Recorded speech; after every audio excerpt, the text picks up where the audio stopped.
என்ன அப்படின்னு பாத்தீங்கன்னா விதி எண் அப்படின்னா என்னங்க? நம்ம பிறந்த தமிழ் தேதி.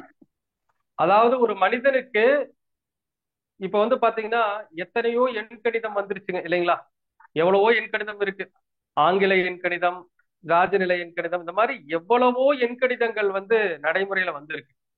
ஒவ்வொரு ஆசான்களும் அவர்களுக்கு உண்டான பாணியில இது சரி அது சரி அப்படின்னு அவங்களுடைய பாணியில அதுல விளக்கமா கொடுக்குறாங்க. ஆனால் நம்முடைய எண் கணிதம் அப்படிங்கிறது விளக்கம் கொடுக்கறது மட்டும் இல்லைங்க. அதுல என்ன இருக்கணுங்க? உண்மைத்தன்மை நிறைந்திருக்க வேண்டும். நம்ம கிளாஸ் எல்லாமே வந்து பாத்தீங்கன்னா எந்த ஒரு விஷயத்தை சொன்னாலும் எல்லோருமே வந்து ஆமாங்க சார் இப்படித்தான் இருக்குது அப்படிங்கிற விஷயத்த இதுவரைக்கும் சொல்லியிருக்கிறாங்க. இது உங்களுக்கே தெரியும், கிளாஸ்ல படிச்ச உங்களுக்கும் தெரியும். என்னுடைய பெருமைக்காக சொல்றதை விட, ஏன்னா நம்ம எந்த ஒரு ஆராய்ச்சியுமே ஒவ்வொரு ஜாதி தனிப்பட்ட முறையில் போட்டுதான் ஆய்வு பண்ணியிருக்கிறோம்.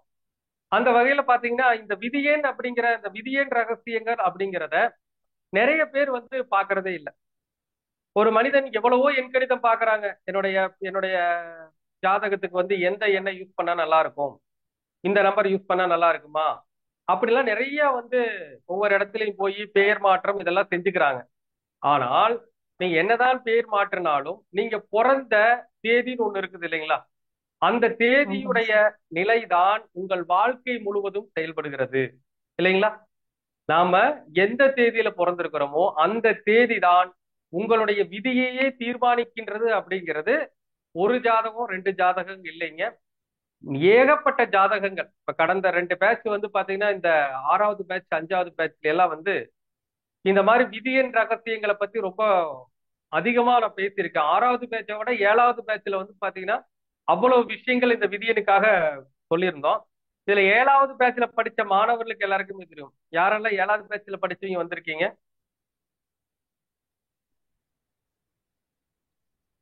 யாரெல்லாம் வந்திருக்கீங்க ஏழாவது பேட்ச்ல படித்த ஏழா மாணவர்கள்?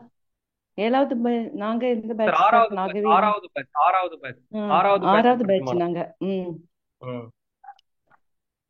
அப்ப ஆறாவது படிச்ச பேட்ச்ல படிச்ச மாணவர்களுக்கெல்லாம் தெரியும் இந்த விதியின் ரகசியம் அப்படிங்கிறது. நம்ம கிளாஸ்ல கிட்டத்தட்ட எத்தனை பேருக்கு போட்டாங்க? ஒரு நிறைய பேருக்கு 26 28 போட்டாச்சு. பேருக்கு போட்டிருக்கோம். ஆமா. யாருக்காச்சும் மாறி வந்துச்சுங்களா? இல்ல சார்.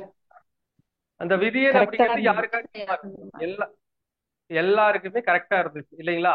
அப்போ ஆமாங்க நாம சார். வந்து ஒரு ஒரு சிஸ்டத்தை யூஸ் பண்றோம் அப்படின்னா அந்த சிஸ்டம் எப்படி இருக்கணும்? சரியாக இருக்கணும் இல்லைங்களா? சரியா எல்லாருக்கும் பொருந்தி வரும்.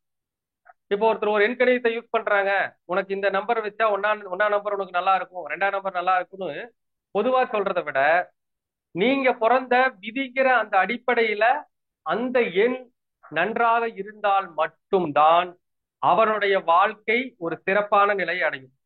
நிறைய பேர் வந்துங்க இந்த முடக்கு நிவர்த்தி பண்றோம், திரிசூனி நிவர்த்தி பண்றோம், அவயோக நிவர்த்தி பண்றோம், இதெல்லாம் பண்றோம். ஆனால் இந்த விதி என்ன கொஞ்சம் சரியா கவனிக்காம போயிட்டோம் அப்படின்னா அந்த விஷயங்கள் நடக்காமல் போய்விடும் அப்படிங்கிறது கூட நிறைய ஜாதகங்கள் உதாரணமா இருக்கு. சரிங்களா? அப்ப இந்த விதியனுடைய ரகசியம் என்ன அப்படிங்கறத நம்ம தெரிஞ்சுக்கிறதுக்கு முன்னாடி நம்ம எல்லாரும் கிளாஸ்ல படிச்சிருப்போம். ஒவ்வொரு மாணவர்களுக்கும் தெரிஞ்சிருக்க வேண்டிய விஷயம் என்னங்க? தமிழ் எண் தெரிஞ்சிருக்கணும். என்ன தமிழ் தெரிஞ்சிருக்கணுங்க? தேதி. தமிழ் எண் தெரிஞ்சிருக்கணும்.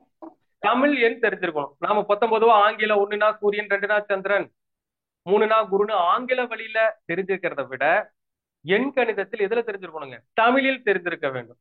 அப்ப இந்த தமிழ் எண் கணிதத்தை நம்ம பயன்படுத்துறோம். இப்போங்க நான் ஒரு விஷயம் எல்லாத்துட்டையும் கேட்கிற விஷயம் என்னன்னாங்க, ஒருத்தர் பஞ்சாங்க யூஸ் பண்றோம். சரிங்களா? என்ன பண்றோம்? பஞ்சாங்க யூஸ் பண்றோம். பஞ்சாங்க யூஸ் பண்ணி என்ன பண்ண போறோம்? பொதுவா ஒரு நாள் குறிக்கிறோம், ஒரு நல்ல நாள் குறிக்கிறோம், ஒரு ஏதாச்சும் ஒரு திருமணத்துக்கு நல்ல நாள் குறிக்கிறோம், அல்லது வீடு கிரக பிரவேசத்துக்கு நல்ல நாள் குறிக்கிறோம் அப்படின்னோம்னா என்ன பண்ணுவோம்? பஞ்சாங்கத்தை எடுத்து புரட்டாசி மாசம் அதாவது ஐப்பசி மாசம் இந்த தேதி, கார்த்திகை மாசம் இந்த தேதி, மாசி மாதம் இந்த தேதின்னு குறிக்கிறோம். குறிக்கிறோமா இல்லைங்களா? குறிக்கிறோம் இல்லையா? ஆமாம் சார். ஆவணி மாசம் இந்த ஆமாம் தேதிக்கு. சார். அப்போ அப்ப நம்ம நாள் குறிப்பதே எதை வச்சு குறிக்கிறோம்? பஞ்சாங்கத்தை வச்சுதான் குறிக்கிறோம். தமிழ் இல்லைங்களா? மாசம் தமிழ் தேதி. தமிழ் மாசம் தமிழ் தேதி இந்த தேதியில இந்த விஷயங்கள் செஞ்சா நல்லா இருக்குன்னு நாம எல்லா நிகழ்வுகளுக்கும் எதை பண்றோங்க? பஞ்சாங்கத்தை யூஸ் பண்றோம். ஆனால் பஞ்சாங்கத்தை தான் பார்க்கிறோம். பேர் மாத்துறதுக்கும் உங்களுக்கு அதிர்ஷ்ட நம்பருக்கு மட்டும் ஆங்கில எண் கணிதம். இது எப்படி? சொல்லுங்க.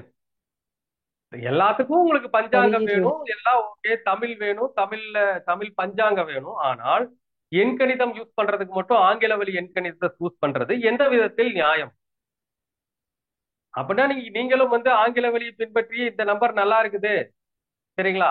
ஓகே, 6ஆம் நம்பர்னா ஆங்கில எண்கணிதத்தில் என்ன சொல்லுவாங்க? சுக்கரன்னு சொல்லுவாங்க. அப்ப 6ஆம் நம்பர் உங்களுக்கு நல்லா இருக்கு, நீங்க 6ஆம் தேதி இங்கிலீஷ் டேட்ல கல்யாணத்தை வச்சுட்டு போக வேண்டியதானே? ஏன் பஞ்சாங்கத்தை பார்த்து குறிக்கிறீங்க? தேவையில்லையே, அவசியம் இல்லையே. அப்போ நமக்கு என்ன தெரிஞ்சிருக்கணும்? தமிழ் எண்களுடைய வரிசை தெரிந்திருக்க வேண்டும். அப்பதான் இந்த விதியினுடைய நிலை எப்படி செயல்படுகிறது அப்படிங்கிறத துல்லியமாக தீர்மானிக்க முடியும். உதாரணமா நான் ஒரு ஜாதகம் போடுறேன், அந்த விதியன் எந்த அளவுக்கு அவங்களுக்கு வேலை செஞ்சுட்டு இருக்குங்கிறத நீங்க பாத்துக்கலாம். உதாரணமா ஒருத்தர் ஐப்பசி மாசம் ஐப்பசி மாசம் 5ஆம் தேதி பிறந்திருக்கான்னு வச்சுக்கோங்களேன்.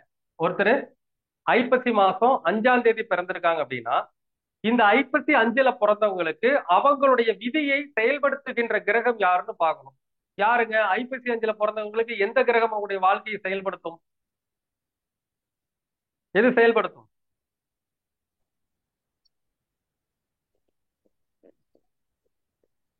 5ங்கிறது எந்த அஞ்சு கிரகமாக வேலை செய்யும்? எந்த புதன் கிரகம் அவருடைய வாழ்க்கையுடைய விதியை செயல்படுத்தும்? புதன் சார். இதுதான் பாத்துங்க, இதுதான் ஆங்கில எண் கணிதங்கிறது. நோ, குரு சார். 5னா என்னங்க? குரு. அப்போ நீங்க வந்து ஒரு கணக்கு வச்சுக்கோங்க, உங்க ஜாதகத்தை எடுத்து கையில வச்சுக்கோங்க. அது எப்படிப்பட்ட ஜாதகமாக இருந்தாலும் சரி, அதாவது எந்த மாசம் பிறந்த ஜாதகமா இருந்தாலும் சரி, 5ஆம் தேதி, 14ஆம் தேதி, 23ஆம் தேதி, நான் சொல்றது தமிழ் தேதி. இப்ப சித்திரைனா சித்திரை 5, சித்திரை 14, சித்திரை 23, அந்த கணக்கு வச்சுக்கோங்க.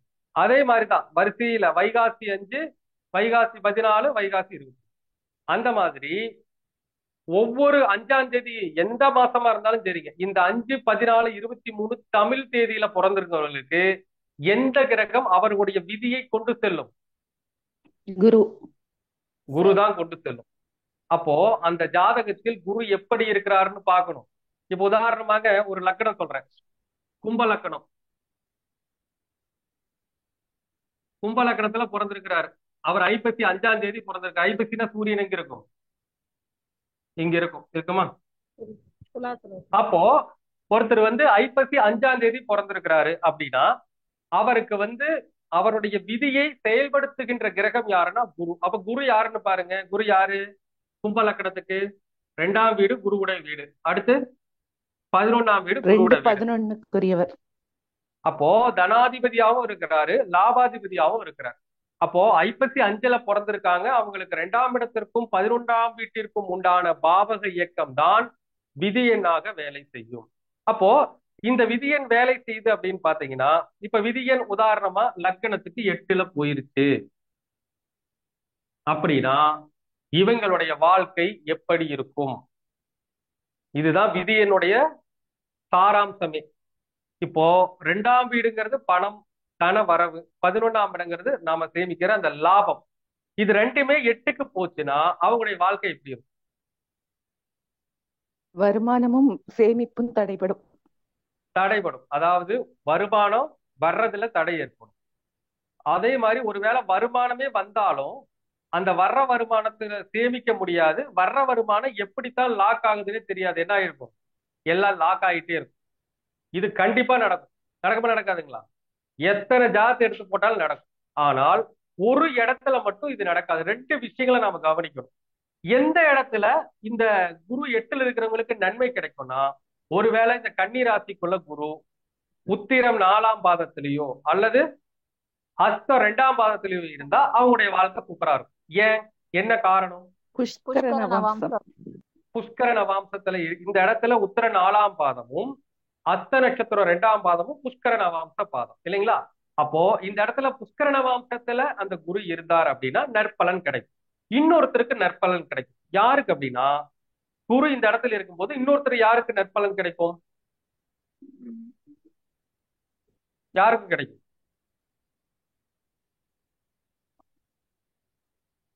கமான் சொல்லுங்க, யாருக்கு கிடைக்கும்?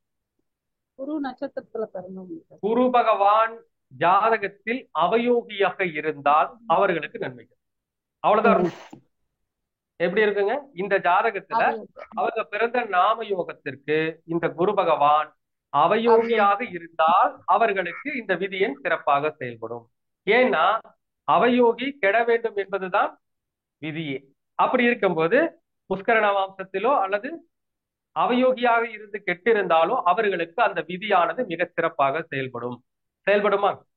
அப்போ ஒரு மனிதனுடைய வாழ்க்கையில் அவன் செல்கின்ற பாதை, அந்த விதி பாதை என்பதை தீர்மானிப்பது யாருங்க?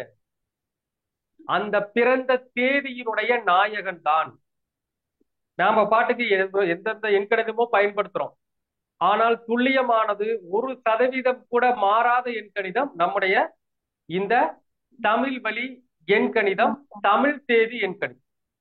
சரிங்களா? இது 100% பர்ஃபெக்டா இருக்கு. எத்தனை ஜாதகம் நம்ம குரூப்ல இது வரைக்கும் அனலைஸ் பண்ண ஜாதகம் ஆகட்டும், இல்ல எந்த ஜாதகத்தை போட்டு எந்த இடத்துல சொன்னாலும் அதற்கான விடை என்பது மிகச்சரியாக கிடைக்குங்களா? சரி, இப்போ நம்ம கிளாஸ்ல படிச்சவங்களுக்கு தெரியும். இப்போ கிளாஸுக்கு வந்திருக்கீங்க, யாராச்சும் ஒருத்தர் ஒரு 2 ஜாதகத்தை நம்ம ஆய்வுக்கு எடுத்துக்குவோம். ஏன்னா அடுத்து கர்ணநாதனை பத்தி ஒரு சின்னதா நம்ம பேச வேண்டியிருக்கு, இந்த விதியனுடைய உண்மைத்தன்மை தெரிஞ்சுக்கிறதுக்கு தான். அதாவது இப்ப 7வது பேச்சுல படிக்கிற மாணவர்கள் சொல்ல வேண்டாம், அவங்களுக்கு அடுத்து வரும். 6வது பேச்சுல படித்த மாணவர்களும் சொல்ல வேண்டாம், அது முடிச்சு. இதுக்கு முன்னால் படித்த இந்த 80 days 20 days 125 days கிளாஸ் இதுல படிச்ச மாணவர்கள், சார் நாங்க பிறந்த விதியன் இது அப்படிங்கிறத யாராச்சும் ஒருத்தர் தாராளமா சொல்லுங்க. அதனுடைய உண்மைத்தன்மையை நீங்க தெரிஞ்சுக்கலாங்கிறது தான். யாராச்சும் ஒருத்தர் சொல்லுங்க. சார் நீங்க இந்த பேச்சுல படிக்கிறீங்களா சார்? இல்லங்க ஐயா. படிக்கலாம். ஓகே. சித்திரை 11 ஆனி 3ஆம் தேதிங்க ஐயா. சரி, இப்போ நாம இதற்கு ஒரு சில நிலைகளை நாம் தெரிஞ்சுக்கணும். ஏன்னா நம்ம எந்த ஒரு பலாபலன்களை சொல்றதுனாலும் சரி, ஒரு சில விஷயங்கள் தெரிஞ்சுக்கணும். என்ன தெரிஞ்சுக்கணும் அப்படின்னா, உங்களுக்கு முதல்ல என்ன திசை நடக்குது, என்ன நினைவுங்க, என்ன திசை நடக்குதுன்னு முதல்ல தெரிஞ்சுக்கணும். 2வது விஷயம் என்ன தெரிஞ்சுக்கணும்னா, உங்க ஜாதகத்துல எந்தெந்த கிரகம் வக்ரமா இருக்குன்னு தெரிஞ்சிருக்கணும். உங்க ஜாதகத்துல அவயோகி யாருன்னு தெரிஞ்சிருக்கணும். உங்க ஜாதகத்துல லோ டிகிரி கிரகம் எது, ஹை டிகிரி கிரகம் எதுன்னு தெரிஞ்சிருக்கும். இதெல்லாம் தெரிஞ்சுக்குமா சார் உங்களுக்கு? இதெல்லாம் தெரியுமா? ஏன்னா பதில் சொல்லும் போது ஒருத்தருக்கு விதியின் செயல்படி தெரியாது, அப்ப தெரிஞ்சிருக்கணும். அதெல்லாம் தெரிந்தால் மட்டும்தான் இந்த விதி எப்படி செயல்படுதுங்கிறத தீர்மானமாக சொல்ல முடியும். சரிங்களா? சரி, நீங்க உடைய கிரக அமைப்பையே சொல்லுங்களேன் பாப்போம். நீங்க முதல்ல ஒண்ணு வேண்டியது இல்லைங்க, நீங்க பிறந்த தமிழ் தேதி என்ன, அதுதான் இங்க கேள்வி. தமிழ் தேதி ஆனி 3. ஆனி 3. ஆனி 3. அப்ப ஆனி 3ங்கிறது இந்த 3ஆம் எண் அப்படிங்கிறது எந்த கிரகத்திற்கு உடைய எண் அப்படின்னு பாத்தீங்கன்னா யாருக்குடையது? செவ்வாய். செவ்வாய். அப்ப செவ்வாய்க்கு உண்டான எண்ணில தான் நீங்க பிறந்திருக்கிறீங்க. சரிங்களா? அப்போ முதல்ல உங்களுடைய லக்னம் என்ன அப்படிங்கறத நம்ம தெரிஞ்சுக்கணும். என்ன லக்னம்? ரிஷபம். ரிஷப லக்னம். அப்போ முதல்ல இந்த ரிஷப லக்னத்திற்கு செவ்வாய் யார்? அப்ப செவ்வாயுடைய விதி எண்ல பிறந்திருக்கிறீங்க. செவ்வாய் ரிஷப லக்னத்துக்கு யாருங்கிறத நோட் பண்ணணும். யாருங்க? 7ஆம் வீடு, 12ஆம் வீடு. அப்போ உங்களுடைய விதியன் இயக்கம் எதுவா இருக்குது? 7ஆம் வீடாகவும் இருக்குது, 12வது வீடாகவும் இருக்கிறது. சரிங்களா? அப்போ இந்த 7ஆம் வீட்டிற்கும் 12ஆம் வீட்டிற்கும் உண்டான செவ்வாய் எங்க இருக்கிறாங்கிறதா கேள்வி. எங்க சார் இருக்காரு? கும்பத்துல இருக்கிறாருங்க ஐயா. செவ்வாய் கும்பத்தில் இருக்கிறார். ஓகே, சரி. இப்ப உங்களுடைய விதியன் யாருன்னா 7 12க்கு உண்டான செவ்வாய் 10ல எதில் இருக்காருங்க? தொழில் ஸ்தானத்துல இருக்கிறார். இதை அப்படியே வச்சுக்கோங்க. அதே மாதிரி நம்ம இந்த விதியன் எப்படி நன்மையாக செயல்படும், எப்பொழுது நன்மையாக செயல்படாதுங்கிற ஒரு கணக்கு இருக்கு. அப்ப இந்த செவ்வாய் எப்ப எதிராக செயல்படுனா, உங்களுக்கு சனி திசையோ புதன் திசையோ நடந்தா இந்த விதியன் எதிராக செயல்படும். என்ன பண்ணுங்க, இப்போ உங்களுக்கு சனி திசையோ புதன் திசையா வந்தா இந்த செவ்வாய்ங்கிற விதியன் எதிராக செயல்படும். இப்போ உங்களுக்கு என்ன திசை நடக்குது? புதன் திசை, சனி புத்தி. ஓகே, அப்போ புதன் திசை நடக்குது. இப்போ இந்த விதியன் எப்படி செயல்படும்? சரி, பரவாயில்லைங்க. இந்த புதன் திசை உங்களுக்கு எப்படி செயல்படும்னா, இந்த புதன் திசைக்கு இந்த விதியன் எப்படி செயல்படும்? எதிராக செயல்படும். ஓகே, இந்த புதன் திசை வர்றதுக்கு முன்னாடி என்ன திசை நடந்திருக்கும்? சனி திசை நடந்துரும். சனி திசை. நடந்திருக்குமா? அப்ப சனி திசை நடந்தாலும் புதன் திசை நடந்தாலும் விதி எண் சரியாக வேலை செய்யாதுங்கிறதா கணக்கு இல்லையா? அப்போ இந்த விதி எண் பொதுவாக எப்படி வேலை செய்கிறது தெரிஞ்சுக்கணும். அது சனி திசையில புதன் திசையில வேலை செய்யாதுங்கிறது ரெண்டாவது விஷயம். ஆனால் பொதுவா எப்படி வேலை செய்யும்னா, 7ஆம் அதிபதியாகவும் 12ஆம் அதிபதியாகவும் விதி எண் வேலை செய்யும்னா, 7னா என்னது? திருமணம். கலஸ்திரம். முதல்ல திருமணம். 12னா என்னது? வெளிநாடு, வெளிமாநிலம். வெளிநாடு, வெளிமாநிலம், அந்த மாதிரி ஒரு வெகு தூர தேசத்தில் இருக்கு. அப்ப பிறந்த ஊரை விட்டு வெகு தேசத்தில் இருக்குது. அப்படின்னா இதனுடைய கர்மாவே என்னன்னா, இந்த விதியின் கர்மாவே என்னங்க? 7 மனைவி, 12 வெளிநாடு. அப்போ வெளிநாட்டில் அல்லது தூர தேசத்தில் இருக்கின்ற மனைவியை திருமணம் செய்ய வேண்டும். இதுதான் ஃபர்ஸ்ட் விதியோன்னு ஒண்ணு.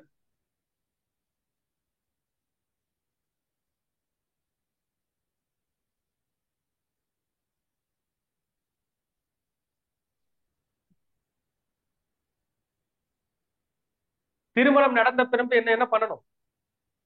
மனைவியை அழைத்து கொண்டு தன் ஜீவனத்திற்காக வெளிநாடு அல்லது வெளி மாநிலம் தூரதேசம் சென்று விட வேண்டும் என்பதுதான் இது என்னதுங்க, இந்த விதியின் செல்லக்கூடிய விஷயம். ஓகேங்களா? கேக்குதுங்களா? கேக்குதுங்க ஐயா.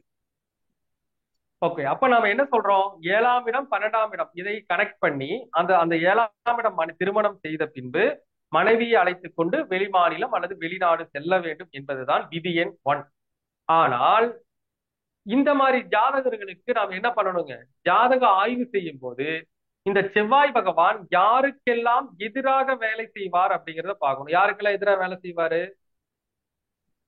புதன் திசைக்கும் சனி திசைக்கும் எதிராக வேலை செய்வார். அப்போ என்ன நடக்கும்னா, அப்ப என்ன நடக்கும்? இந்த விதி எண் 7ஆம் பாவகத்தையும் 12ஆம் பாவகத்தையும் பாதிக்க செய்யும்.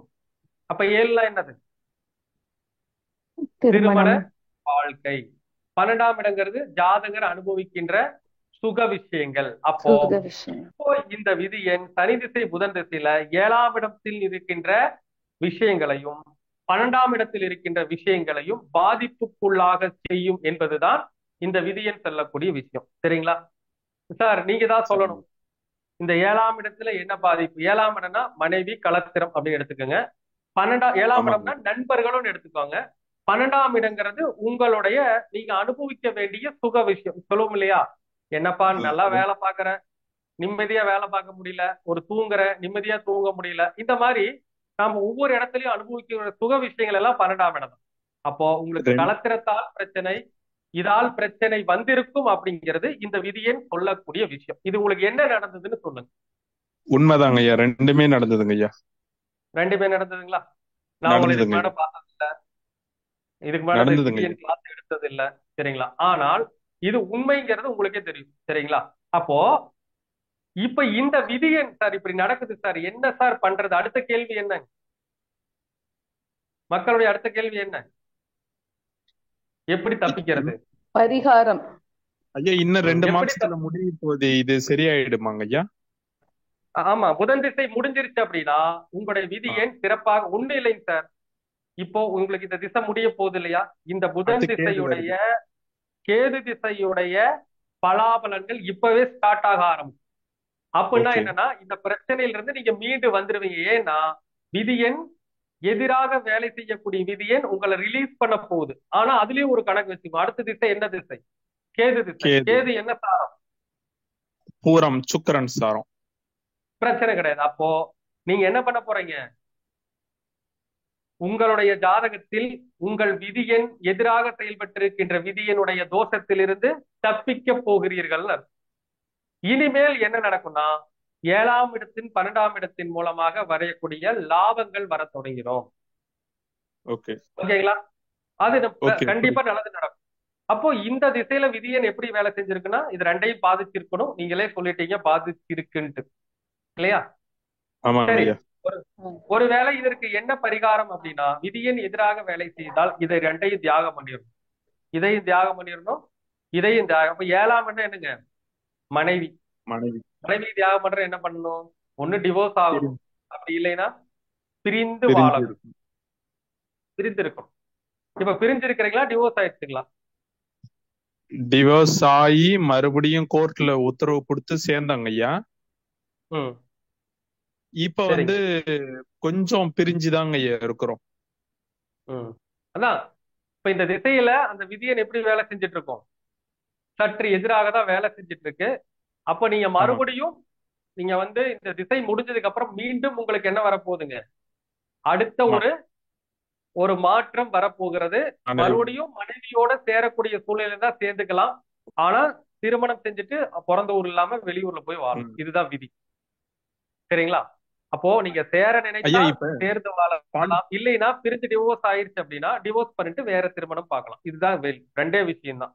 இனிமேல் அதை செய்தால் உங்களுடைய வாழ்க்கை விதியின் மிக சரியாக செயல்படும். அவ்வளவுதான் ரிசல்ட். சரிங்களா? ஐயா இப்ப பாண்டிச்சேரி மாநிலம் போது தமிழ்நாடு பாண்டிச்சேரி 2 மாநிலம் தனி தானேங்க ஐயா? அது பிரச்சனை இல்லைல்ல? தனிதான் தனிதான் தனிதான். Okay okay. சரிங்களா? பரிகாரம் அப்போ ஒரு சொல்லுங்க ஐயா. பரிகாரம் நீ தேவையில்லைங்களே. அதான் உங்களுக்கு முதல் திசை முடிய போகுதே. நீ பரிகாரம் தேவையில்லை. இப்ப விதியனை அதான் செயல்படுத்தணும்னா முடிய போகுது. திருமணமாகி மனைவியை அழைத்துக் கொண்டு ஓகே வெளியூரில் வாழ வேண்டும். அவ்வளவுதான்.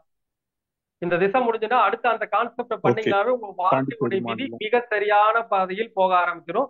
இப்ப இந்த கேது திசை வந்தோடனே அதனுடைய நற்பலன்களை ஓகே உங்களுக்கு கண் கூட தெரிய ஆரம்பிச்சிடும். கேது திசையுடைய பலன்கள். ஓகேங்களா? ஓகேங்க ஓகேங்க. ஓகே. சுக்கிரன் இன்னும் ஒரு வக்ரமா இருந்தாலும் பிரச்சனை இல்லைல்லங்க ஐயா? அது அப்புறம் அது வேறங்க. நாம இப்ப இந்த கான்செப்ட் விட்டு வெளியே போக வேண்டாம். சரி விதியன் எப்படி வேலை செய்து கொண்டு இருக்கிறது, செய்தது புரியுதுங்க ஐயா. அப்படிங்கறத கேள்வி. சரிங்களா? சரி. இன்னொருத்தர் சரி யாராச்சும் ஒருத்தர் சொல்லுங்க. சரிங்க சரிங்க. ம். ஓகே.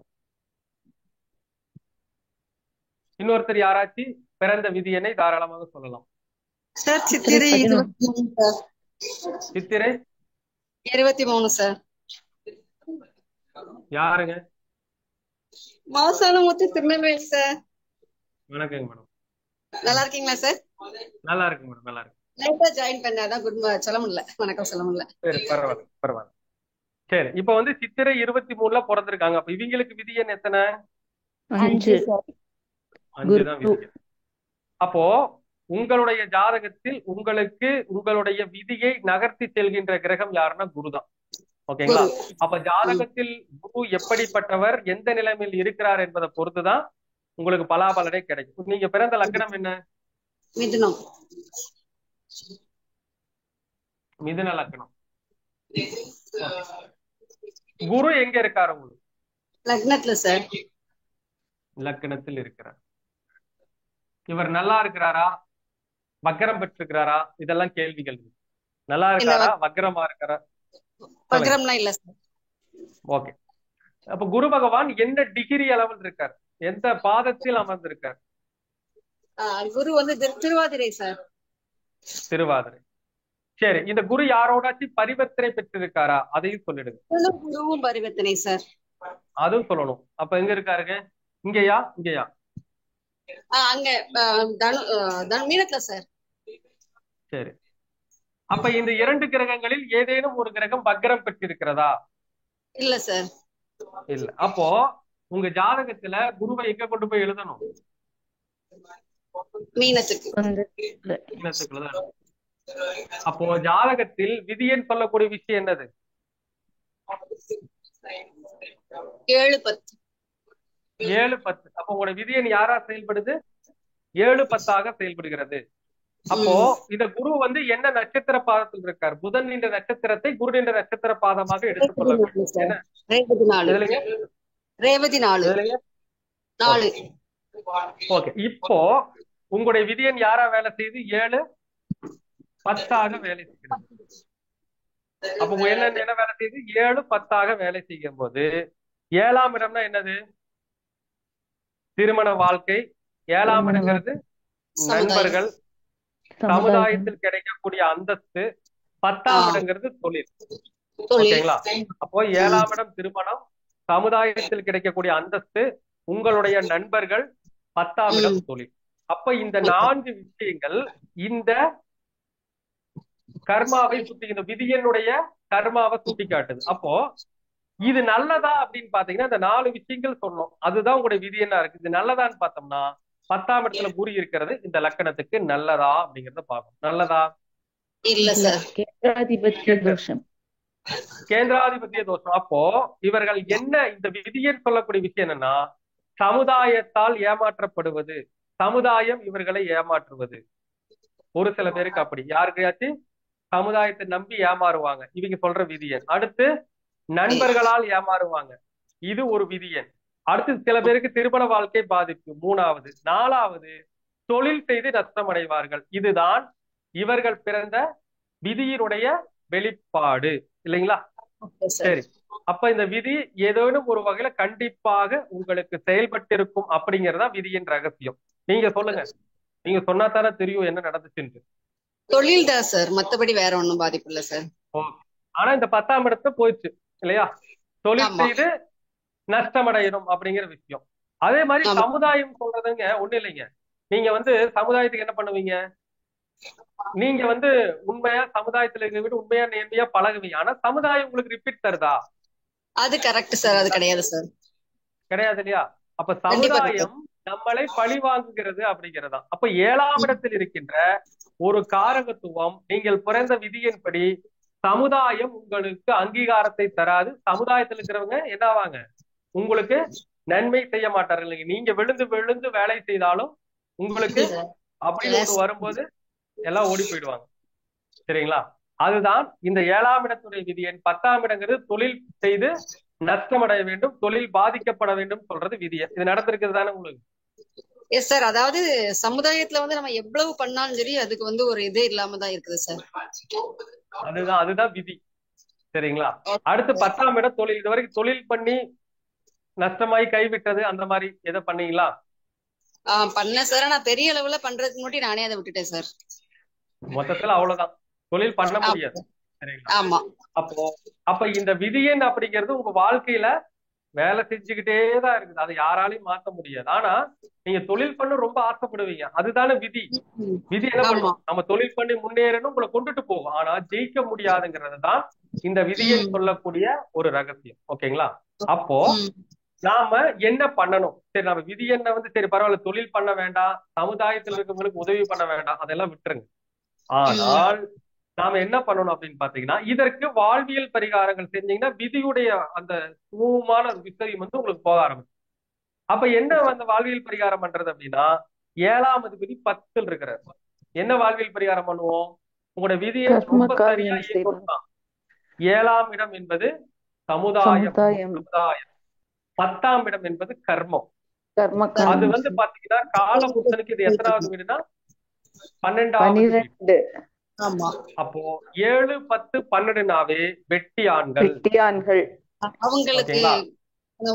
அவர்களுக்கு வெட்டியான்களுக்கு வியாழக்கிழமை நாளில் குரு 2ஆம் இடத்தையும் பாக்குது, குரு 4ஆம் இடத்தையும் பாக்குது, அடுத்து குரு 6ஆம் இடத்தையும் பாக்குது. அப்போ நீங்க வெட்டியான்களுக்கு என்ன உதவிகள் எல்லாம் செய்தால் உங்களுடைய வாழ்க்கையில வெற்றி கிடைக்கும் அப்படின்னா, என்னென்ன உதவிகள் செய்யலாம் அப்படின்னா, ஃபர்ஸ்ட் 2ஆம் இடத்தை பாக்குறதுனால அவங்களுக்கு உணவு அல்லது பணம். ஆடை. 4ஆம் இடம் ஆடை. ஆடை. 6ஆம் இடம் நோய். அப்போ வெட்டியான்களுக்கு வியாழக்கிழமை அன்னைக்கு ஒரு 50 ரூபாய் பணம் அல்லது அந்த குரு சம்பந்தமான உணவுகள் தானம் கொடுக்கலாம். 4ஆம் இடங்கிறது என்னங்க, ஆடை தானம் கொடுக்கலாம். அவங்களுக்கு ஏதாச்சும் மருத்துவ பிரச்சனைகள் இருந்தால் அந்த மருத்துவத்திற்கு என்ன கொடுக்கலாம், பண உதவி கொடுக்கலாம், பண உதவிகள் செய்யலாம். ஓகேங்களா? அப்போ இந்த ஃபார்மட்டை நீங்க யூஸ் பண்ணீங்கன்னா உங்களோட விதியை எப்படி வேலை செய்யும், மிக சரியாக நீங்க உங்களுடைய வாழ்க்கையில முன்னேற்றத்திற்குண்டான வழியை இந்த விதியை ஏற்படுத்தி கொடுக்கும் அப்படிங்கிறதுல நீங்க சந்தேகமே பட தேவையில்லை. ஓகேங்களா? Okay sir, thank you sir. Okay, ஒரே நிமிஷம் இருங்க.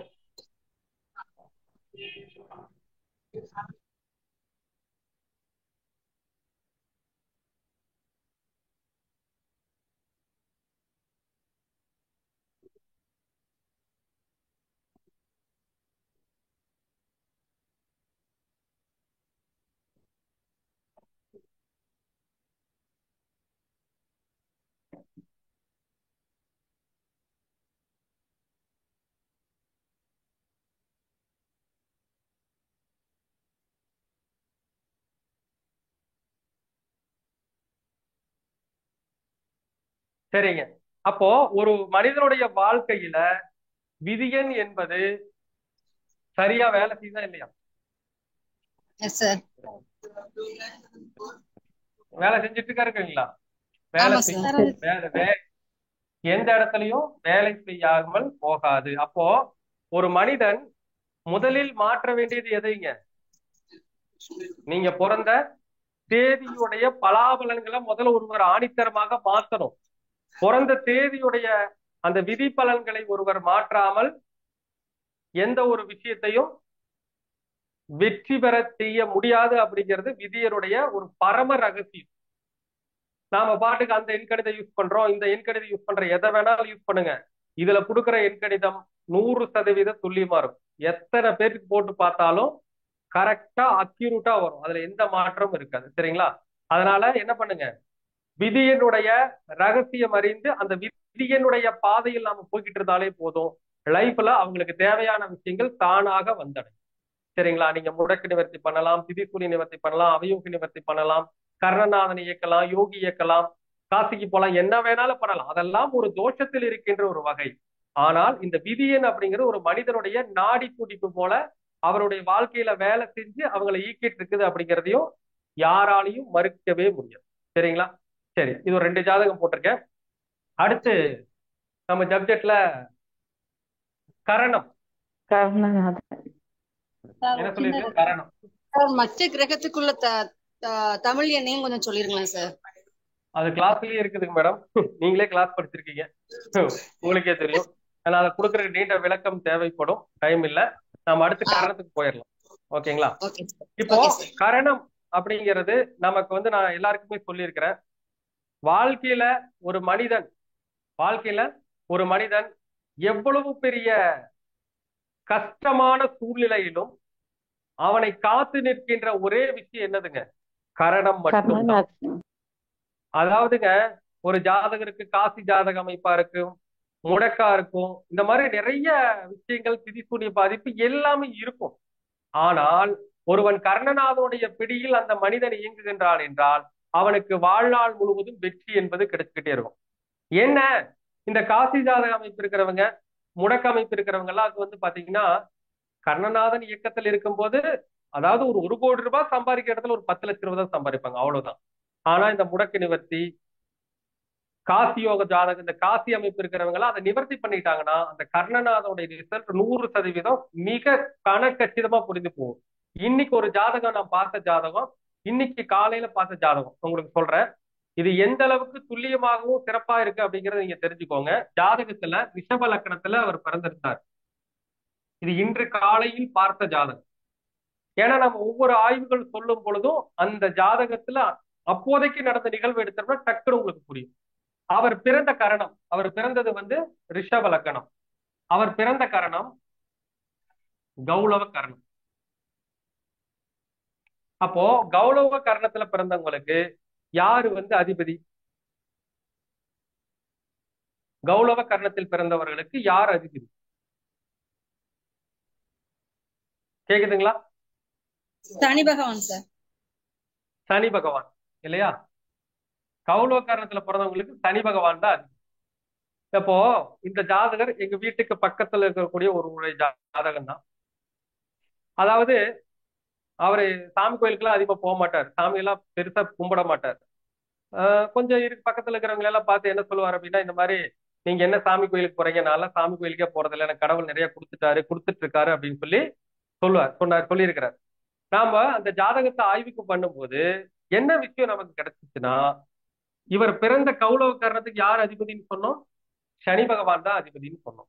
அப்போ எந்த ஒரு மனிதன் தன்னுடைய கர்ணநாதனுடைய பாவக இயக்கத்தை தொட்டு வேலை செய்கின்றானோ அவன் வாழ்வில் 100% வெற்றி பெற்று விடுவான் அப்படிங்கிறதா உண்மை. அப்போ இந்த லக்னத்திற்கு கர்ணநாதன் எந்த பாவகத்துக்கு உண்டானவர்னு பாருங்க. எந்த பாவத்துக்கு உண்டானவருங்க? சனி எந்த பாவத்துக்கு உண்டானவர்? 8, 9. 8, 9. சரி சரி சரி. 9ஆம் வீட்டிற்கும் 10ஆம் வீட்டிற்கும் உண்டானவர் தான் சனி பகவான். அதாவது இந்த லக்னத்திற்கு ஒரு முழு சுபத்தன்மையை கொடுக்கிற கிரகம். ஆனா இதுல ஒரு கூச்சம் இருக்குதுங்க, அது நிறைய பேருக்கு தெரியறது இல்ல. எல்லாருக்குமே இந்த 9 10 முழு சூத்து நன்மையை கொடுத்துறாது. யாருக்கெல்லாம் அப்பா இல்லையோ அல்லது அப்பா விட்டு ரொம்ப தூரமா இருக்கிறாங்களோ அவங்களுக்கு தான் இது என்னங்க முழு யோகமா வேலை செய்யும்.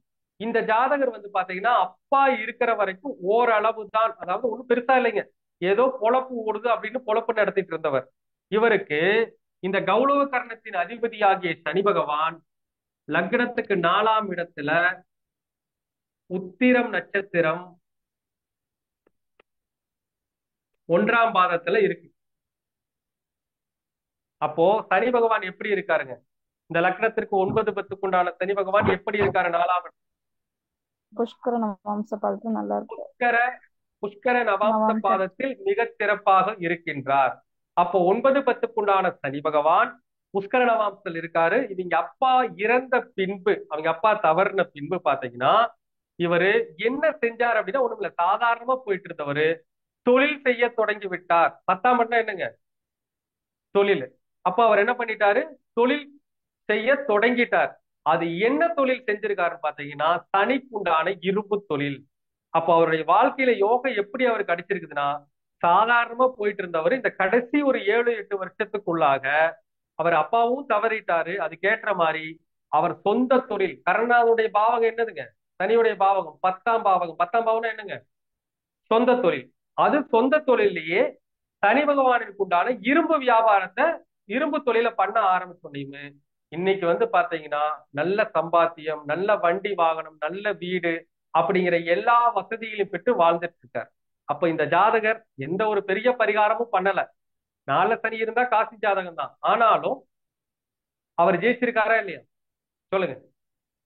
ஜெயிச்சிருக்கார். அப்ப என்னன்னா எந்த ஒரு மனிதனாக இருந்தாலும் சரி, இந்த கர்ணநாதனுடைய இயக்கத்தில் வருகின்ற மனிதன் 100% வெற்றியாளனாக திகழ்கின்றான். அது ஒரு சில சூட்சமங்களுடைய அடிப்படையில் தான் அதை நம்ம தெரிஞ்சுக்கணும். இப்ப சனி பகவான் புஷ்கர நவாம்சத்துல இருக்காட்டி பரவாயில்லைங்க. இதே சனி பகவான் போய் 9 சனி பகவான் போய் 8ல மறைஞ்சிட்டாருன்னா கர்ணநாதன் வேலை செய்வாரா? இந்த அளவுக்கு முயற்சியை அவர் இந்த தொழிலை பண்ணி செஞ்சிருக்க முடியுமா? ஜெயிச்சிருக்க முடியுமா? முடியாது. அப்போ அந்த கிரக பலனை அறிய வேண்டும். கர்ணநாதனுடைய பாவகத்தை மட்டும் பார்க்க கூடாதுங்க, அந்த கர்ணநாதனுடைய நிலையை அறிய வேண்டும். அது மட்டும் இல்லாம பாத்தீங்கன்னா சனி பகவான் உத்தரம் 1ல அவர் தான் ஆத்மகாரகன். ஆத்மகாரகன்னா யாருங்க? அதிக பாகை பெற்ற கிரகம், அதான் ஆத்மகாரகன் பேர். அவரும் சனிதான். அப்ப கர்ணநாதனே ஆத்மகாரகனாக வந்து புஷ்கர நவாம்சம் ஏறி அவர் தந்தை இறந்ததற்கு பின்பு சொந்த தொழில், அந்த சனி சம்பந்தமான இரும்பு தொழிலை செய்து இன்று வரை அவர் வெற்றியாளராக திகழ்ந்து கொண்டிருக்கிறார். ஜாதகத்தை பார்த்தாருங்க, பார்த்தோன்னே சொன்னேன் நீங்க எது வேணாலும் பண்ணாம இருங்க, ஆனால் இந்த நிலைக்கு காரணம் இதுதான் அப்படிங்கிறது சொன்னனையும் அவருக்கே புல்லரிச்சு. அப்ப என்ன அர்த்தம்? இது எந்த ஒரு விஷயங்களையும் ஒரு மனிதன் கர்ணநாதனை தொட்டு அவன் சரியாக இயக்கினான், அவன் 100% வெற்றியாளனாக வருவான். இது ஒரு ஜாதகம் 2 ஜாதகம் இல்ல, பல தரப்பட்ட ஜாதகங்களை ஆய்வு செய்து கிடைத்த விஷயம். அது மட்டும் இல்லைங்க, இதுக்கு முன்னாடி நடந்த உங்களுக்கு 5வது பேட்ச் ஆகட்டும் 6வது பேட்ச் ஆகட்டும், இதையெல்லாம் நான் சொல்லியிருக்கேன் உங்களுக்கு இல்லைங்களா? யாருக்காச்சும் கர்ணநாதனை சொல்லி தவறா போயிருக்கீங்களா? கர்ணநாதனை சரியா ஃபாலோ பண்ணி எத்தனை பேர் பயனடைஞ்சிருக்காங்கிறது நம்ம போன கிளாஸ் 6th பேஜ்லயே தெரியும் இல்லைங்களா? எத்தனை நபர்கள் எவ்வளவு ஃபீட்பேக் கொடுத்திருக்காங்க. கர்ணநாதனை இயக்கிட்டு இருக்கேன், நான் வாழ்க்கையில இந்த அளவுக்கு நல்ல நிலைமைக்கு வந்திருக்கேன்னு சொல்லியிருக்காங்களா இல்லையா? சொல்லுங்க. படித்த மாணவர்களுக்கு தெரியும். அப்போ அந்த அளவிற்கு இந்த கர்ணநாதனுடைய சக்தி என்பது அளப்பெரிய சக்தி. அப்ப எந்த ஒரு மனிதன் தன் கர்ணநாதனுடைய நிலை அறிந்து சரியாக இயங்குகின்றானோ அவன் வாழ்வில் வெற்றியாளனாக திகழ்வான் அப்படிங்கிறதுல எல்லளவும் சந்தேகம் வேண்டாங்க. இன்னைக்கு ஒரு 2 ஜாதகம், அதாவது இந்த 80 days கிளாஸ் நம்முடைய இதுல படிச்சவங்க மாணவர்களுக்கு எல்லாருக்கும் ஒரு பாடமா இருக்கட்டும். யாராச்சும் இதுக்கு முன்னாடி படிச்ச அந்த 20 நாள் 25 நாள் வகுப்புல படித்த மாணவர்கள் யாராச்சும் இது வரைக்கும் இந்த கர்ணத்தை பத்தி எனக்கு எதுவும் தெரியாது அப்படிங்கிறவங்க ஒரு 2 ஜாதகத்தை போட்டு ஆய்வு செஞ்சுக்கலாம். இது எல்லாமே உங்களுடைய ட்ரைனிங்காக தான். சொல்லுங்க, யாராச்சும் சொல்றீங்களா? சந்தேகம் தாங்க ஐயா இருக்குது. சந்தேகத்தை விட்டுருங்க. யாராவது என்னுடைய கர்ணத்தை போட்டு எனக்கு இந்த கர்ணத்துக்கு, அதாவது நம்முடைய ஒரு பெரிய கிளாஸ்ல அடிப்படையிலிருந்து உயர்நிலை படிச்சவங்களுக்கு எல்லாமே அவங்களுக்கு தனித்தனியா விளக்கி இருக்கிறேன். இப்ப சாதாரணமான பேட்ச்ல எல்லாம் படிச்சீங்க இல்லையா, 20 நாள் 25 நாள் இந்த மாதிரி 30 நாள், இந்த பேட்ச்ல படிச்சவங்க யாராச்சும் உங்களுடைய கர்ணத்தை பற்றி கேள்வி கேட்கலாம். யாராச்சும் கேட்கறீங்களா? யாரும் இல்லையா? Anybody sir? நானே சொல்லிட்டோமாங்க ஐயா? சரிங்க. நீங்க கரண கிளாஸ்ல படிக்கலீங்களா இன்னும்? இல்லங்க ஐயா. சரி, ஓகே. அப்ப நீங்களே நான் சொல்லுங்க. ரிஷப கரணம் சொல்லுங்க. லக்னம், கரணம் கர்ணம் கரணம் கரசை. கர- கரசைங்க கரசைகள். ஐயா. சரிங்க. இந்த கரசை கரணத்துல பிறந்தவங்களுக்கு யார் வந்து அதிபதியா இருப்பாங்க? சந்திரன். சந்திரன். சந்திரன் சந்திரன். சார்.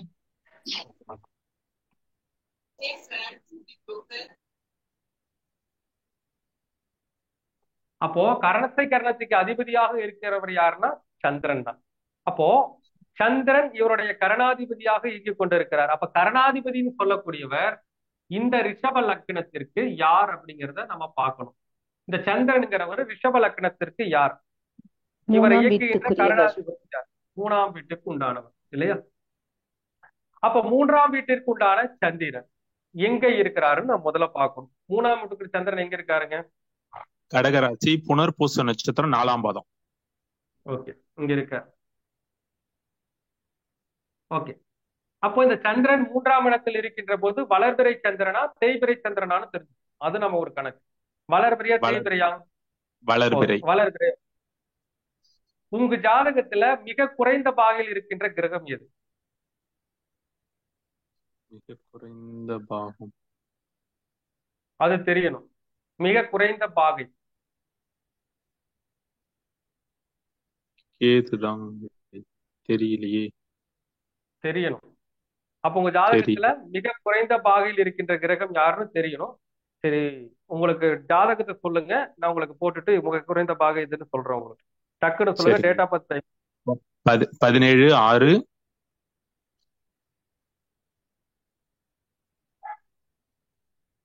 1988.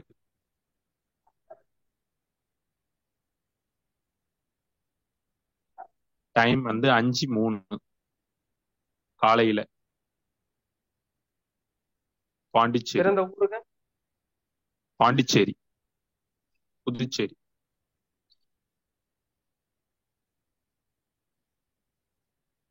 ஏன்னா ஒரு விஷயங்களை பார்க்கும்போது எல்லா நிலைகளும் ஆய்வு செய்தால் மட்டும்தான் அதற்கான விடை நமக்கு வந்து கிடைக்கும்.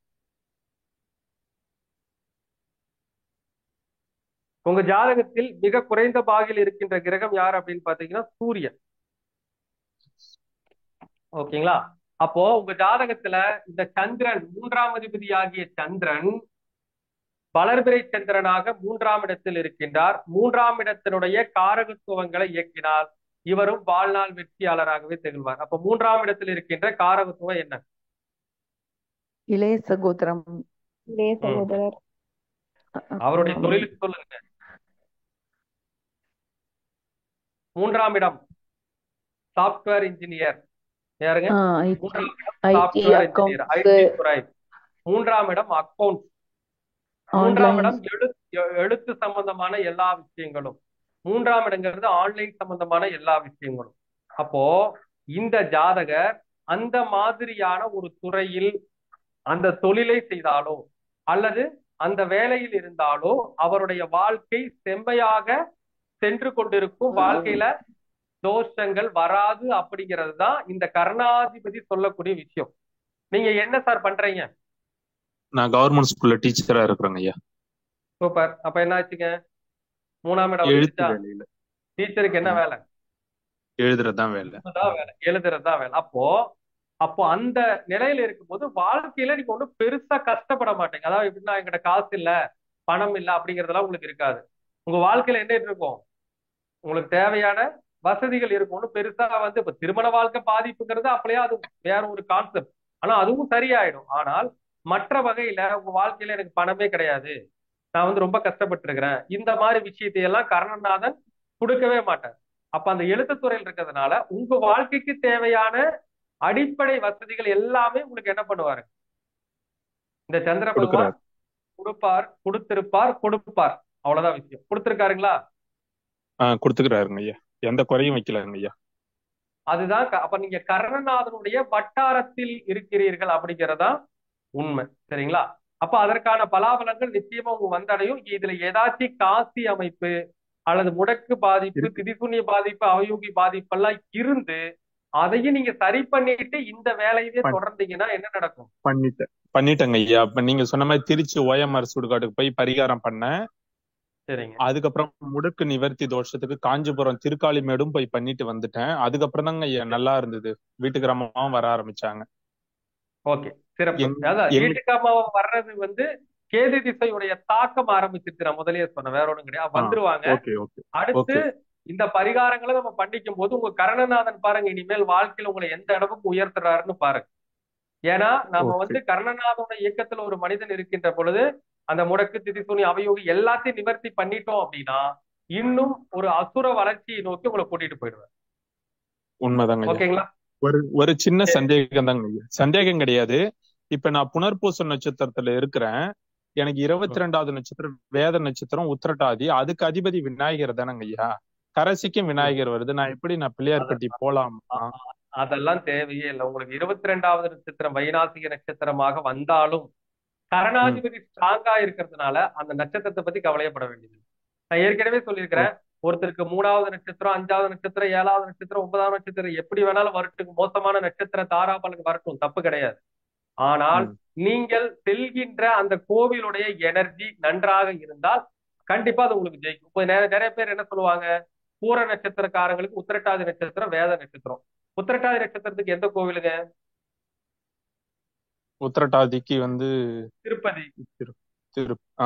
திருப்பதியா? ஆனா நாம என்ன சொல்லுவோம், பூர நட்சத்திரக்காரங்க திருப்பதி போகக்கூடாது அப்படிங்கறத பொதுவா சொல்லுவோமா? ஆமாங்க ஐயா. ஆனால் சந்திரன் அவர்களுடைய ஜாதகத்தில் பலமுடன் இருந்தாலும் புஷ்கர நிலையில் இருந்தாலும் அவர்கள் திருப்பதி சென்று வந்தால் நன்மையே நடக்கும். நானும் திருப்பதி போலாம் ஐயா. போலாம், தாராளமாக போலாம். அப்போ நாம அந்த கண்டென்ட்ஸ் வந்து பார்க்கணும். அதாவது எந்த அளவிற்கு அந்த கிரக வலிமை இருக்கிறது அப்படிங்கிறத நம்ம பார்த்து தான் என்ன பண்ண முடியுங்க, ஒரு விஷயத்தை தெளிவாக தீர்மானமாக முடிவு செய்ய முடியும். ஓகேங்களா? ஓகே, சரி. இன்னொரு ஓகே, வேற யாராச்சும் வந்து பிள்ளையார்பட்டியும் போலாங்க ஐயா. அங்கதாங்க இன்னும் நான் போகாம இருக்கிறேன். தாராளமா போலாம், ஒண்ணும் தப்பு வராது. கருணாதிபதி ஸ்ட்ராங்கா இருக்காரு, தாராளமா போலாம். வேற திங்கட்கிழமை போகணும். ஓகே, ஆமா. வேற யாராச்சும் உங்களுடைய கர்ணத்தை பத்தி சொல்றீங்களா? சொல்லுங்க, பரவாயில்ல.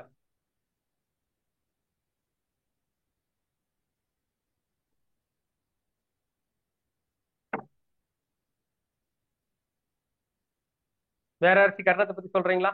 இல்லையா? அப்ப நம்ம இன்றைய கிளாஸ வந்து இன்னும் ஒரு ஜாதகம் போடலான்னு இருக்கிறேன். யாரு வேணாலும் சொல்லுங்க, ஒன்றும் பிரச்சனை கிடையாது. சார் 125 கிளாஸ்ல உள்ளவங்க சொல்லலாமா? சரி, சொல்லுங்க. உங்க ஜாதகத்தை சொல்லாதீங்க, வேற ஜாதகத்தை சொல்லுங்க. ஏன்னா உங்க ஜாதத்தையெல்லாம் முழுசா ஆய்வு பண்ணிடும். யாராச்சும் உங்களுடைய குடும்பத்துல இருக்கிறவங்களுடைய ஜாதகத்தையோ நண்பர்களுடைய ஜாதகத்தையோ சொல்லலாம். Okay sir. அதாவது கரணம் வந்து சதுஸ்பாதம் சார். சரி, ஒரு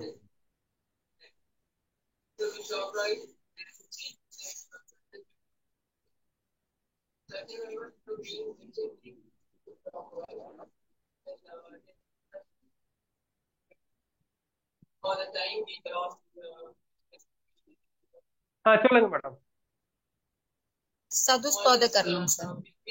ஓகே, அப்போ ஒருத்தர் வந்து சதுஸ்பாத கர்ணத்துல பிறந்திருக்காங்கன்னா இந்த சதுஸ்பாதம் கர்ணத்திற்கு யாரு வந்து அதிபதியாக வருவாங்க? குரு. குரு வருவார் இல்லையா? ஆமா சார். அப்போ இந்த ஜாதகத்துடைய சதுஸ்பாதம் கர்ணத்துடைய அதிபதி, அந்த கரணத்தை இயக்கவர் யாருன்னா குரு தான் இயக்குறார். ஓகேங்களா? அப்ப ஜாதகத்துல குரு பகவான் எங்க இருக்கிறார் அப்படிங்கறத நம்ம முதல்ல வந்து பார்க்கணும். முதல்ல என்ன லக்கணம் பார்க்கணும். என்ன லக்கணம்? விருச்சிக லக்கணம் சார். விருச்சிக லக்கணம். அப்போ இந்த சதுஸ்பாத கர்ணத்தினுடைய அதிபதியாகிய குரு பகவான் விருச்சிக லக்கணத்துக்கு யாரு? 5ஆம் வீட்டிற்கும் உண்டானவர். அப்ப லக்னத்தினுடைய சுபத்தன்மை பெற்ற கிரகம் யாருங்க? குரு பகவான். சரி, அப்ப இந்த லக்ன சுபத்தன்மை பெற்ற கிரகம் எங்க இருக்கிறார் அப்படிங்கறத நம்ம கவனிக்கணும். எங்க இருக்காருங்க? சார் எத்தனை? 8ல இருக்காரு சார். 8ல் வக்கரமாக இருக்கிறார் இல்லைங்களா? ஆமா சார். ஆமா சார். சரி. அப்போ இவர் என்ன நட்சத்திர பாதத்தில் இருக்கிறாருங்கிறத பாத்துக்கணும். என்ன நட்சத்திர பாதத்தில் இருக்காருங்க? குரு வந்து திருவாதிரை 1ல இருக்காரு சார். ஓகே, திருவாதிரை 1ல் இருக்கிறார். ஓகே, அப்ப இந்த குரு பகவான் திருவாதிரை 1ல் இருக்கிறாரு. இவரு வக்ரம் பெற்ற நிலையில இந்த வீட்டுக்கு வந்தாரா இல்லையாங்கிறத உன்னை கவனிக்கணும். அது 2வது விஷயம், அதை பாத்துக்கோங்க. வந்திருக்கிறாரா இல்லையான்னு பார்க்கணும். இப்ப சூரியன் எந்த இடத்துல இருக்குதுங்க? சூரியன், சந்திரன், சுக்கிரன் 3மே லக்னத்துல தான் சார் இருக்கு. இங்க இருக்கு. ஓகேங்களா? ஏன்னா இந்த குரு பகவான் திருவாதிரையிலேயே இருக்கிறாரா அல்லது வக்ரம் பெற்று இந்த நீங்க பிறந்த மாசம் இருக்குது இல்லைங்களா, ஒரு 3 மாசத்தை தள்ளி போட்டு பாருங்க. அப்ப குரு பகவான் இங்கேயே இருந்தாரா இல்ல இங்க வந்துட்டாரா அப்படிங்கறது தெரிஞ்சுக்கணும். பாத்தீங்களா? செக் பண்ணி பாத்தீங்களா? இல்ல சார், அது பாக்கல சார். இது என்னோட ஃப்ரெண்டோட ஜாதகம் சார். சரி, ஓகே. அப்ப பாக்கணும், இந்த குரு இங்கேயே இருக்கிறாரா இல்ல இங்க வந்துட்டாரா அப்படிங்கிறது. ஏன்னா இந்த இடத்துல இருந்தால் ஒரு பலன், இந்த இடத்துல இருந்தால் ஒரு பலன். அப்போ அவர் இந்த இடத்து பலனை தருவாரா இந்த இடத்து பலனை தருவாராங்கிறத இந்த 1, 2, 3, 4 மாசம் தள்ளி போட்டு பாத்தீங்கன்னா எனக்கு தெரிஞ்சு குரு இதுக்குள்ள வந்திருப்பாருன்னு தானே அர்த்தம். அப்படியா? வந்திருக்கிறதுக்கு நிறைய வாய்ப்பு இருக்கு. சரிங்க, உங்க டேட் ஆஃப் பர்த் டைம் சொல்லுங்க. டேட் ஆஃப் பர்த் வந்து 12 எவ்வளவுங்க? 10/12/1977 சார். 6:30 டைம், காலையில 6:30 AM. இறந்த ஊருங்க? 77 தானுங்க? 77 சார்.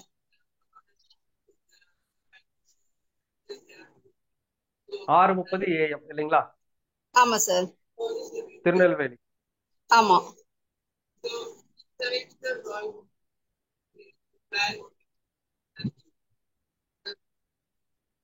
அப்போ நம்ம ஃபர்ஸ்ட் ஒரு 3 மாசத்துக்கு தள்ளி போட்டு பார்ப்போம். 12ஆம் மாசம் பிறந்திருக்காருன்னா 1, 10, 12 ஒரு 3 மாசத்துக்கு தள்ளி போட்டு பார்க்கலாம். சரிங்களா?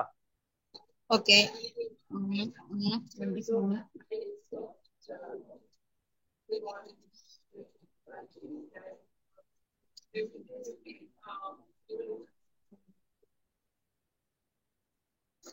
இப்ப 78க்கு போயிடலாமா? Okay sir. ஏன் சார்? அல்லங்க, 3 மாசம் தள்ளி போட்டீங்கன்னா ஓகே ஓகே. ஆமா, 12 மாசம். இது 12வது மாசம்ல 78க்கு வந்துரும். அதுல போட்டு பார்க்கணும். ஏன்னா குரு வந்து எங்க போயிருக்கிறாரு?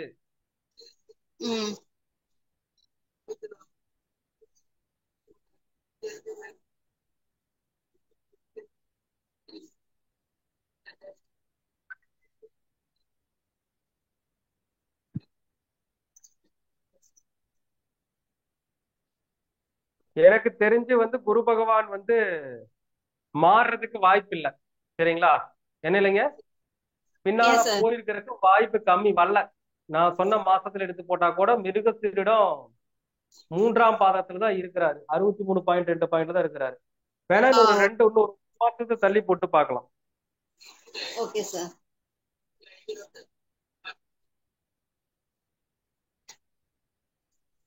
ஏன்னா நமக்கு பலன் சொல்றது பிரச்சனை இல்லை. வக்ரமான கிரகம் எந்த வீட்டு பலனை செய்யுங்கிறது தெரியணும் இல்லைங்களா? இந்த வீட்டை செய்யுமா அந்த வீட்டு செய்யுமா நம்ம குதிர்க்க வச்சுக்க கூடாது. எந்த வீட்டு பலனை செய்யும் ஃபர்ஸ்ட்.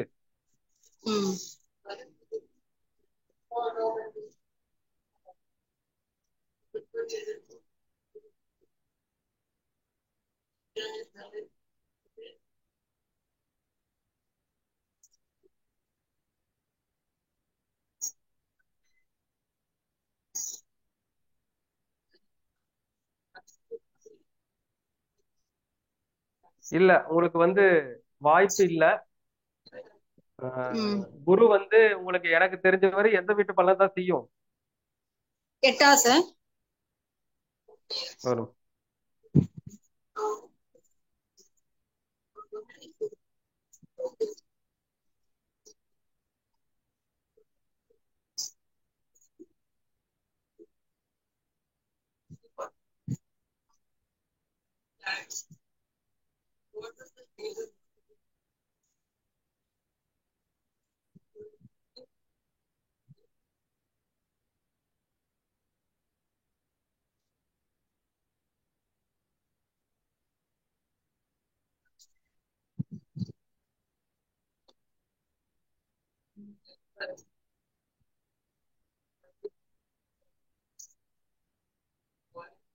எனக்கு தெரிஞ்சு இந்த இடத்துல என்ன இருக்கிறாருங்க, குரு பகவான் இந்த இடத்தில் வக்கரமாகி இந்த வீட்டிற்குள்ளேயே வக்கர நிவர்த்தி அடைஞ்சிட்டதுனால இவங்களுடைய ஓ கரணாதிபதி எங்க இருக்கிறாங்க, 8ல் தான் இருக்கிறாங்க.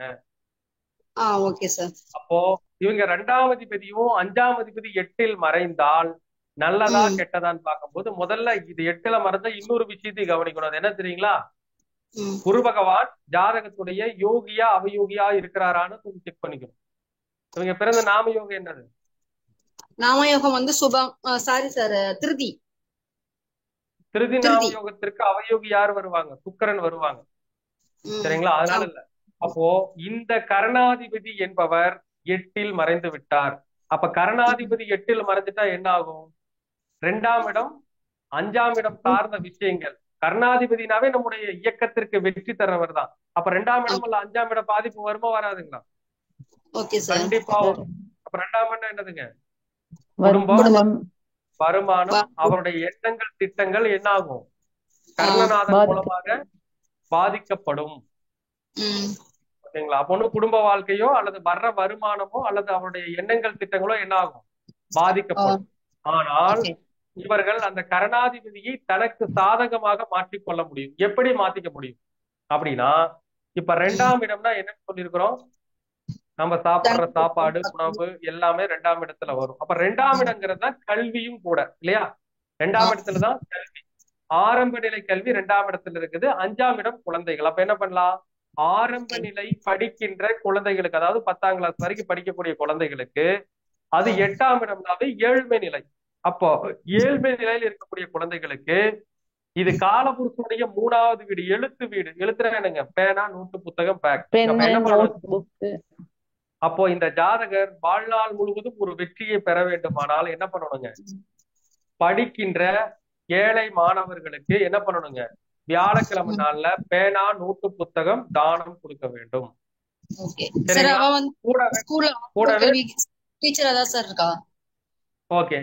அப்ப எளிமையா போச்சுங்க, ஈஸியா பரிகாரம் வேலை செஞ்சிடும். அப்ப ஈஸியா உதவிடலாம் இல்லையா, ம் அந்த ஏழ்மை மாணவர்களுக்கு உதவலாம். அதாவது ஆரம்ப நிலை கல்வினா நீங்க கவர்மெண்ட் ஸ்கூல் டீச்சராவா இருக்கிறாங்க, ஆமா சார், கவர்மெண்ட் ஸ்கூல் டீச்சர் தான். ஓகே, ஒன்னும் பிரச்சனை இல்லை. அப்போ இவங்க என்ன பண்ணலாம், அந்த உதவிகளை செய்தாலே, இப்ப அவங்க கர்ணநாதன் இயக்கத்துலதான் இருக்கிறாங்க. ஆமா. ஆனா என்ன அர்த்தங்க, இருந்தாலும் பெரிய லெவல்ல தானம் பண்ண பெரிய லெவல்ல முன்னேற்றம் அடையாத சூழ்நிலை. ஏன்னா அந்த கருணாதிபதி போய் என்ன ஆயிட்டாருங்க, 8ல மறைஞ்சிட்டாங்க. அப்ப நம்ம மறைஞ்சிட்டாரு. என்ன பண்ணணும், இவங்க வாழ்க்கை முழுவதும் கருணாதிபதி இயக்கி ஜெயிக்கணும்னா அந்த குழந்தைகளுக்கு ஹெல்ப் பண்ணாலே போதும். Okay sir. இப்ப வந்து வியாழ அவளுக்கு பேக் சொல்லுங்க. பெயின் அதிகம். 5 மினிட்ஸ் கூட உட்கார்ந்து அவளால கிளாஸ் எடுக்க முடியல. ஃபுல் ரெஸ்ட்ல தான் இருக்காங்க. அப்ப என்ன காரணம், இப்ப கருணாதிபதி நன்றாக இருந்திருந்தால் அதுவே அவர்களுக்கு என்னவா மாறி இருக்கும், யோகமாக மாறி இருக்கும். ஆனால் கருணாதிபதி சம்பந்தப்பட்ட வேலையை பார்த்தாலும் 8ஆம் இடம் என்னதுங்க, பிரச்சனை, தடை, கஷ்டங்களை சொல்லக்கூடிய இடம் இல்லையா. அப்போ அவங்களுக்கு அந்த மாற்று பரிகாரத்தை அதை செஞ்சுட்டே வந்தாங்கன்னா அதுலயே அவங்களுக்கு ஜெயிக்கக்கூடிய வாய்ப்புகள் வரும். சரிங்களா, வாழ்நாள் முழுவதும் இந்த பரிகாரத்தை செய்யணும். செய்ய செய்ய அவங்களுடைய வாழ்க்கையில ஒவ்வொரு ஸ்டெப்பும் என்ன ஆவாங்க, மேல போயிட்டே இருப்பாங்க. சரிங்களா, ஓகே சார். Okay sir. ஓகேங்களா, தேங்க்யூ சார். தேங்க்யூ சரி. சார். இதுதான் வந்து ஓகேங்க மேடம், தேங்க்யூ. இதுதான் வந்து இந்த கருணாதிபதி இயக்கம். நிறைய பேர் வந்து பாத்தீங்கன்னா அறிந்தோ அறியாமலோ இதே காரணத்துல தான் பிறந்திருப்பாங்க. ஆனா பாத்தீங்கன்னா நிறைய ஏழை மாணவர்களுக்கு படிப்புதவி, அந்த மாணவர்களை படிக்க வைக்கிற விஷயம் எல்லாம் செஞ்சுக்கிட்டு இருப்பாங்க. அதனாலயே அவங்க வாழ்நாள் வெற்றியாளரா இருப்பாங்க. புரியுதுங்களா, அப்ப கருணாதிபதியை பொறுத்த வரைக்கும் அந்த கருணாதிபதியுடைய பாவக இயக்கம், கோவிலுக்கு போறது ஒரு யோகம்னாலும் கருணாதிபதியுடைய பாவகம் அறிந்து அந்த பாவக வழியை சரியா இயக்கினால என்ன ஆவாங்க, அவங்க வாழ்வில் ஒரு மிகப்பெரிய வெற்றியாளராக திகழ்வார்கள்.